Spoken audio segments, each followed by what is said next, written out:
নজর রাখবো পরবর্তী সংবাদে। মোহনপুর পৌর পরিষদ প্রাঙ্গণে মোহনপুর পৌর পরিষদের উদ্যোগে আন্তর্জাতিক নারী দিবস পালন করা হয়েছে এবং আন্তর্জাতিক নারী দিবস উপলক্ষে মোহনপুর পৌর পরিষদের মাঠের পর্যায়ে কর্মীদের শাড়ি দিয়ে সম্মাননা জানানো হয়েছে, জানিয়েছেন মন্ত্রী রতনলাল নাথ সহ উপস্থিত অতিথিরা। এই সময় উপস্থিত ছিলেন বিদ্যুৎ ও কৃষি দপ্তরের মন্ত্রী রতনলাল নাথ। এছাড়াও মোহনপুর মহকুমা শাসক সুভাষ দত্ত, মোহনপুর পৌর পরিষদের chairperson Anita Debnath, vice chairman Shankar Deb, BJP 2 number Mohanpur মন্ডল সভাপতি কার্তিক আচার্য সহ অন্যান্যরা। মন্ত্রী রতনলাল নাথ কি বক্তব্য রাখলেন শুনুন।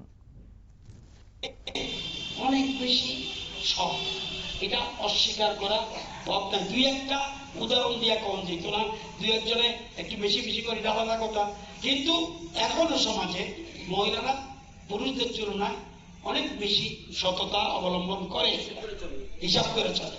সুতরাং সবাই মিলে, এই জন্য আমি বারবার বলছি, এই জন্য ছেলেকেও অবজ্ঞা করবেন না, মেয়ের তো গুরুত্ব দিবেনই, ছেলেরাও অবজ্ঞা করবেন না। ছেলে মেয়ে সবাইকে নিয়েই সমাজ ব্যবস্থা গড়ে তুলতে হবে।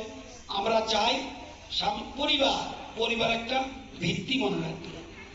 পরিবারে শান্তি থাকলে সব পৃথিবীতে শান্তি।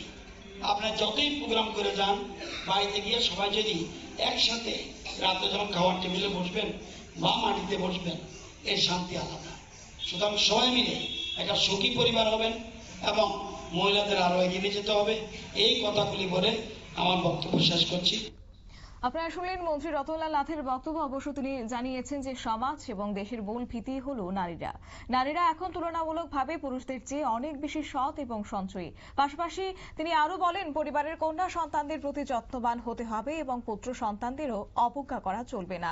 তাই পারিবারিক সুখ সমৃদ্ধি এবং পারিবারিক শিক্ষায় সন্তানদের সঠিক পথে এগিয়ে নিয়ে যাবে বলেও বার্তা রেখেছেন মন্ত্রী রতনলাল নাথ। নিয়ে নিচ্ছে ছোট্ট একটি বিজ্ঞাপন বিরতি, সঙ্গে থাকুন।